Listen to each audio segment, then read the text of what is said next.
7 of the CRICKETher Weekly. It's also Twixmas, which, Sid, is that period between Christmas and New Year when everyone just lies on the sofa eating cheese and forgets what day it is. Surely he lies on the sofa eating Twixes, Raph. Oh, yeah, whatever. Anyway, I've remembered what day it is. It's New Year's Eve. So we are going to be starting this episode by reviewing the year. But first, here's one of my Christmas presents. It says, it's a mug. Oh, for those who are just listening and can't see, it's a mug and it says, no riffraff. I think, it's from my brother. I think it was intended to be ironic or funny somehow. Sid, what was your favourite Christmas present?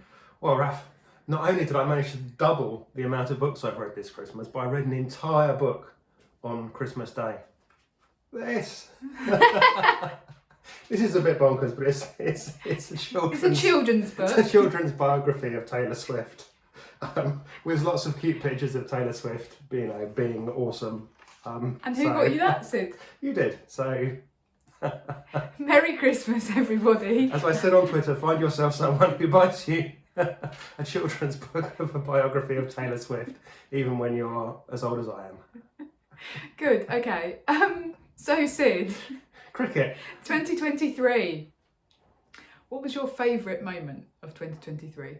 Well, I've been thinking back about this, Raph, and I think that it's kind of a long moment, but it's the sort of long moment in South Africa, where South Africa came out to support their women's team after they got to the final of the 2020 World Cup. And, from being in a situation where like 3 weeks previously we'd been in a bar in Paarl, and we've been trying to watch one of the games on television, and we asked them, there was like 20 screens in this bar, and we said, can you turn one of them onto the cricket? And the guy running the bar was like, no. No, they were all on rugby and football, yeah, weren't they? He's like, football and rugby is where we are now. Cricket's just for old people.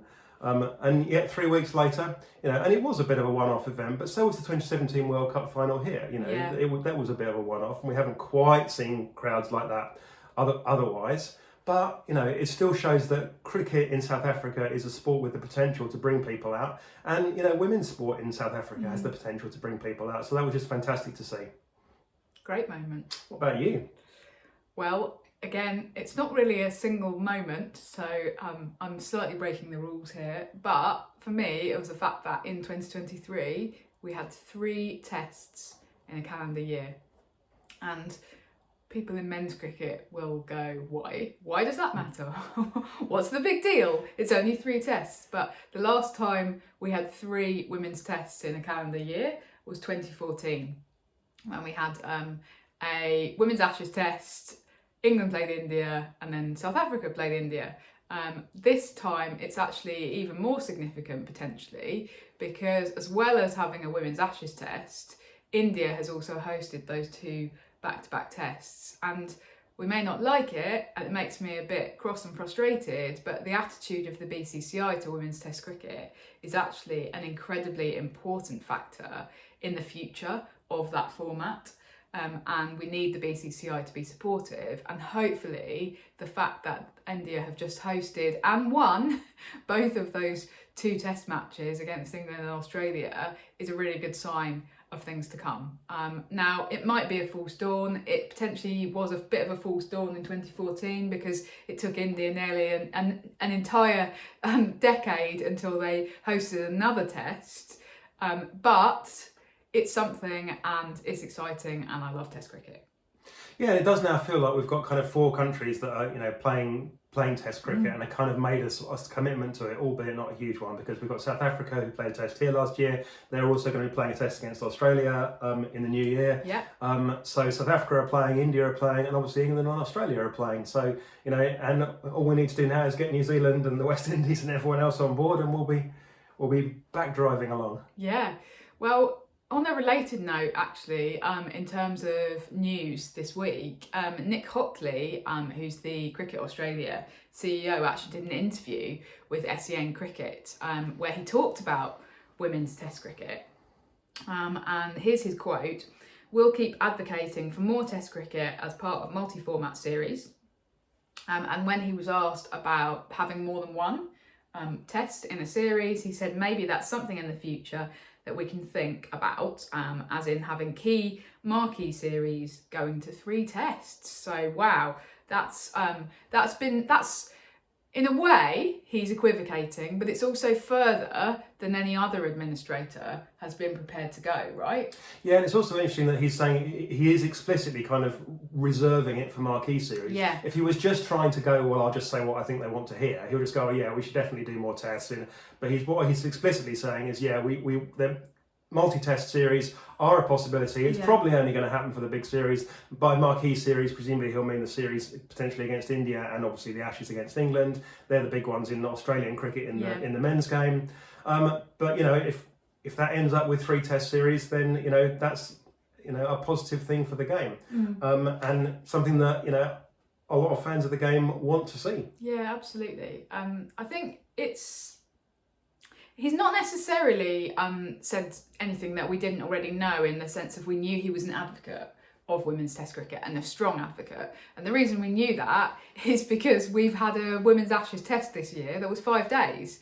Now, Cricket Australia have notoriously been, over the last 10 or 15 years, been very resistant to playing test cricket at all. If it wasn't for the ECB pushing, then even the Ashes test might have disappeared 10 years ago. And B, actually having a 5-day test. Nick Hockley comes into post, and suddenly, we've got a 5-day women's Ashes test. As you say, Australia are hosting South Africa in February at the WACA. Exciting things are happening. And having a head of Cricket Australia who's behind it has really been the significant factor in that. There's been a bit of talk this week of kind of going, oh, well, this is Nick Hockley's attitude is the result of player advocacy. I don't think, unfortunately, that it is anything to do with player advocacy, because players have been advocating for more women's test cricket for 10 or 15 years. Look at Susie Bates in New Zealand trying to bang the drum for her to play a test, or for New Zealand to play a test, and that's not making any headway whatsoever with New Zealand cricket, as far as we're aware. You've got to have somebody at the top in a position of influence like Nick Hockley, who actually supports women's test cricket. I wish that players' voices were listened to, but sadly they often aren't. So him being there is the really significant factor. Now, I admit that makes me a little bit nervous, because women's test cricket resting on the shoulders of one man, potentially, or a few people at the top, if you think about whoever it might be at the BCCI who's now pushing the case for women's test cricket, that's not great, because it still feels like it's very precarious and it could shift. Yeah, and he's one not person going to be, gives, one person can potentially take away in the future. And Nick Hockley's not going to be Cricket Australia CEO forever, but at the moment, it's very exciting. When do you think that we might see this, Sid? Because he was a bit vague about that. He said maybe that's something in the future. Yeah, I mean, one of the issues for the boards remains that obviously the TV contracts are already signed. So, you throw in more tests, in terms of the women's Ashes, you throw in an extra couple of tests, then you either have to go back to Sky and go, well, hey Sky, can you give us some more money for this? Or you throw it in for free for Sky, which means, that it costs you a pile of money. Yeah. And I think that we do need to be, wary that anything that we add in terms of like a 3-test Ashes series, does potentially take stuff away elsewhere, because, potentially it might take the players away from domestic cricket. Yeah. It might mean that if there was a 3-test Ashes series, that the ECB said, well, we don't have time for a September international series. So we have to look at what we're giving and taking away. And ultimately, what I'd really like to see, I would rather see a test included in a series against New Zealand than a 3-test Ashes series. So if it was one or the other, they said, well, you can have a 3-test Ashes series, or you can have a test against New Zealand. I would definitely go for the test against New Zealand. What about you? What do you feel about that? You're spreading it round, aren't you? I mean, I've long been an advocate of playing 2 tests as part of the multi-format women's Ashes, because I think that then takes away some of the issues that you've got at the moment with the players saying, oh, we don't play very many tests and we've just got this one-off opportunity. It takes away some of the noise around, oh, you're rebalancing the red ball v the white ball stuff. But I mean, it's an open question whether the whole point of introducing the multi-format women's Ashes with points for the white ball stuff was actually to prop up the single women's tests, wasn't it? Because we got to the point, just to remind people, got to the point where the women's Ashes was just one test. That was it. Yes, it was just the one test. And that was felt to be over very quickly and a little bit meaningless. And so it was Claire Connor, I believe, who actually kind of came up with this idea, 15 years ago. And she said, oh, well, let's have a series where the white ball stuff actually counts towards the Ashes. It was very revolutionary at the time. Would you want to go back to the Ashes being decided by just Exactly. tests, Raf? What do you think? That's a question, isn't it? What's your answer?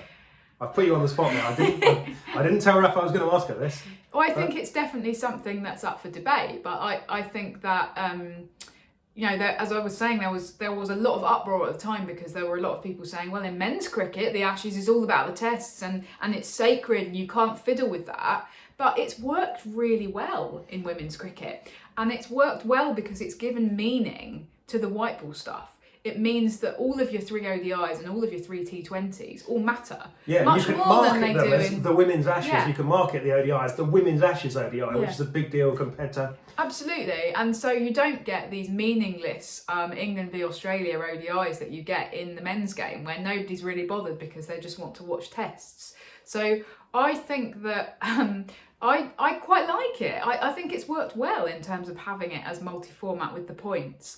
The other thing is that we're still not in a position where we can probably foresee that other series, let's say England v South Africa, would be anything other than a points-based thing. And actually, if you dispense with the points-based system in the Ashes, you're effectively saying, you're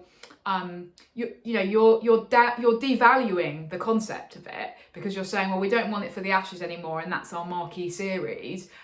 So you're then potentially less likely to see it adopted in other series, and we've both been quite strong advocates of that. Yeah, because ideally that's what we'd like to see. Yes. We'd like to see the continuation of South Africa as a multi-point series, and New Zealand as a multi-point series. It's more attractive for the cricket boards, isn't it? It's an easier sell. So the ECB can say, yeah, we'll take the costs of hosting an England v New Zealand test, we'll have it as part of a multi-format series, so you still get your preparation for the World Cup, you still get your championship matches, which obviously count towards World Cup qualification. We still have that white ball component, but it's an easy way of fitting in a test. The white ball becomes part of the narrative. Yeah. Yeah. And so I think that we would need to think very long and hard, actually, even if we are going to have 2 or 3 test women's Ashes, about what happens to the point system, which has worked very, very well.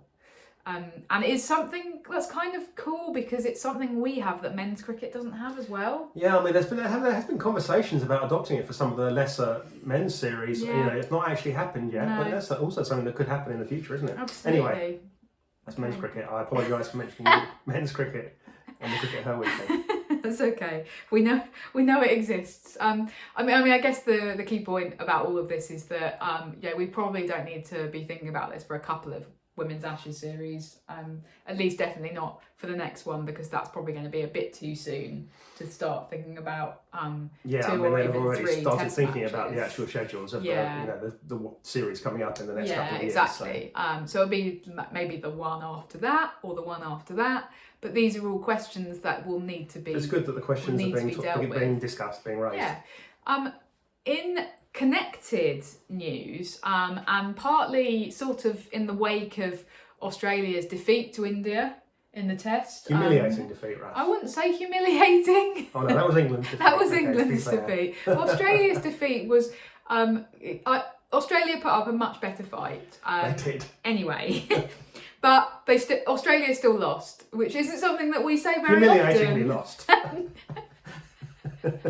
You're just determined to try and spin it, aren't you, Sid?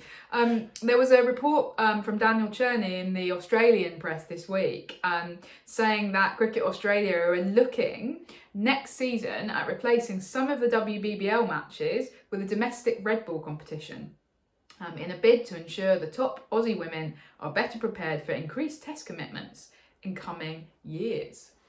Yeah, I mean, it sounds a bit like a sort of Insta reaction, doesn't it? It's like, oh god, we've lost one test. Yeah. We need to throw out our entire domestic system and recreate it. But on the other hand, domestic red ball cricket is something that we talked about a year ago. There was there was a domestic. A longer domestic, I think a 2-day domestic red ball game scheduled in last year's calendar in England between North and the South. And at the time we talked about that, the game didn't actually quite happen in the way it was supposed to because rain. But we talked at the time about potentially these multi-day red ball games giving England an edge in the Ashes. Australia are now going, well, we think that we could do, you know, something much more complete. I'm not sure that the WBBL is where I'd want to start in terms of like hacking away other bits of the calendar. I mean, I think that's a big negative for me.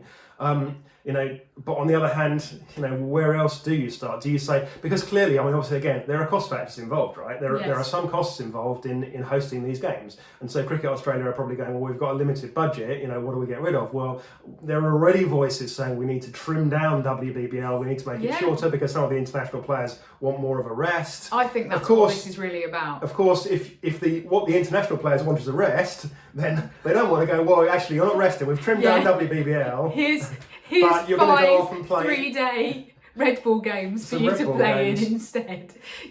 I think, Sid, that the trimming down of the WBBL is what this is actually really about, potentially, because this is something... think someone spotted a lever? Well, it's a strategic way for Cricket Australia to justify paring down WBBL a bit.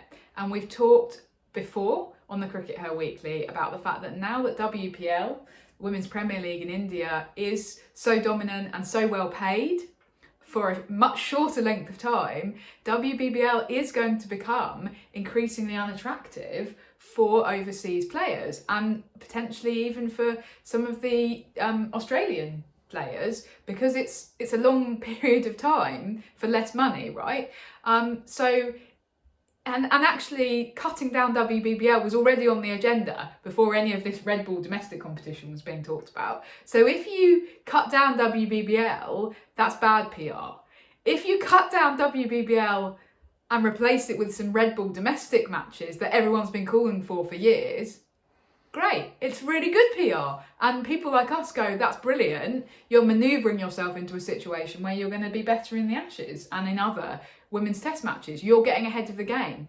So I potentially think that there's more elements than just Australia lost a test to India at play here. Okay. Well, if they were to do it, now, how do we think they might do it? Because I've got a sort of idea of how they could do it. For example, tell us, Sid. So what they've done this year for this season is they've increased the number of WNCL matches. So the 50 over competition. Yeah. Too many WLs. Anyway, they've increased the number of 50 over matches, but it's now a slightly asymmetric competition because you haven't got an equal number of matches against every other team. So you're playing every team once and you're playing some teams more than once. Mm-hmm. How about you go, okay, we'll put the WNCL back to just everyone playing everyone else once, but when we fly, you know, ACT over to Perth for their match, they'll play a one-day game as part of WNCL, and at the same time, you know, they'll have a day's rest, and then they'll play a 2-day red ball game, and then we can create a red ball competition. It can be a 2-day competition, you know, perhaps only one innings each, perhaps with some regulations that say you're only allowed to bat through the first day. If you're the team that bats first, you have to declare by the end of the first day in order to ensure that both teams get that opportunity. And that strikes me as being kind of economically viable, because of course the big problem in Australia, as all our Australian friends will know, but it's kind of passes us by here, is that it is expensive to kind of fly teams around the country. I mean, flights superficially look cheap. When you're flying a staff of, you know, and a team of 20 people from, you know, one state to another and then back and then here and then there, from Perth all those to things Sydney really build up. And it's also, those flights are quite tough because they're not short flights from Perth to Sydney or from, you know... No, I think that's 5 hours. Yeah. So I think that's how they could do it. They could do it with 2-day single innings red ball games paired with, played at the same time in a sort of window with your WNCL 50 over game, and that's how they could make it viable from an economic perspective. Okay. So Cricket Australia, go for it. All I ask in return is that you call it the CRICKETher red ball competition. Doesn't that mean that we'd be the sponsor and we'd have to send them some money? We don't have any money, Raf. Okay. We'll send them everything we've got. They can have our entire profits from CRICKETher. Now, they've got to pay us money. From an English perspective, thanks for giving that away, Sue. From an English perspective, I actually tweeted this week saying because there was a lot of complaints from people on Twitter who are unhappy about the prospect of a red ball domestic competition cutting into an existing competition, right? The men can have it all, so why can't we? Sympathetic to that perspective, obviously, but I tweeted saying if the ECB announced that they were cutting back either the Rachel Hayhoe Flint or the Lottie Cup or the 100, it won't be the 100, but let's just say it was, in order to play a Red Bull domestic competition, I would absolutely bite their hand off, okay? Because it's something that we don't have, we've been calling for years, and it will be brilliant to introduce. So that's my perspective on it. I think that it is a bit of a balancing act, and yeah, I hesitate to say we shouldn't have everything that the men should have, but it does feel like we are at a little bit of a pushing point here in terms of the women's schedule. We've already got a couple of things that happened last season that we were a little bit uncomfortable about, but seem to be becoming the norm. So a few players sitting out the Sri Lanka series because they were tired. So they didn't play in that September series. Some England players. We also had a situation whereby the England players played almost no domestic cricket. I think they missed pretty much the entire of the Charlotte Edwards Cup, which was a 20-over competition, because it clashed with internationals. Next season, that's going to be even more the case, because the internationals are starting in May, because we've got a World Cup that's starting in September, so they can't play any internationals in September. So we're already at a point where the England players aren't playing any domestic cricket, right? You try and throw a Red Bull competition into the mix there. Are the England players going to be playing in it?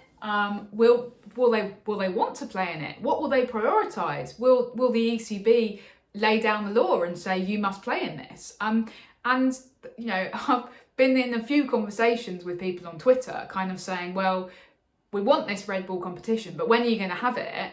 And they just go, oh, well, there's plenty of time because the season's 6 months long. But if you actually look at the constraints that we're operating under and the fact that players are already complaining about being tired and being overworked, it just feels like it's going to be quite difficult if you actually want the England players to play in this Red Bull thing. If you want the regions to play it, brilliant. Yes, absolutely. There is time for them. Because that is the future England players. Absolutely. So, but if you're responding to England being humiliated in that test against India, which unlike Australia, they actually were, then you need the England players to be playing in this Red Bull stuff. So you've got to time it quite carefully. And the thing that is being talked about in Australia is actually a kind of proper competition, right? Whereas all we've had in England is this kind of north v south thing. I mean, it's great because it's a step on the path, but if you want an actual meaningful competition that people can follow, then you need like quite, you know, probably more than a north v south. You probably need, you know, at least a team from each of the regions. You need to be talking about taking 15, 20 days out of the season. Yeah, and you want them to actually play each other and have multiple matches and maybe have a final. That's just, it's... I hesitate to I would hesitate to say, well, it's a meaningful competition if it's just a couple of matches chucked into random points in the season. And that wouldn't have some value as well. No, of course that would, but that has to be seen as a stepping stone only. Yeah. And you have to actually do that with a view to going, a bit like the ECB have done with the regional stuff. You have to do that with a view to going, well, we started off with just the Rachel Hayhoe Trophy, and that was the first regional competition. Then we introduced some 20-over fixtures. Now we've expanded both of those competitions, and they've done it step by step. But it felt like there was a kind of an endpoint, right? And the endpoint is 8 fully professional women's teams that are playing regular 50-over and 20-over competitions that are both meaningful, both have proper finals, etc., etc. Okay, so we've got there now. We're pretty much there. Not quite with the fully professional teams, but we're almost there. Mm-hmm. We need to do that for Red Bull, and we need to have a clear strategy rather than just going, let's chuck in a Red Bull game. That's how I feel. Gosh, I've done a lot of talking today, Sid. Okay. Right. Okay. Shall we wrap up there? Yeah. Okay. Well, it only remains for us to wish you a very happy new year, and we will see you in 2024.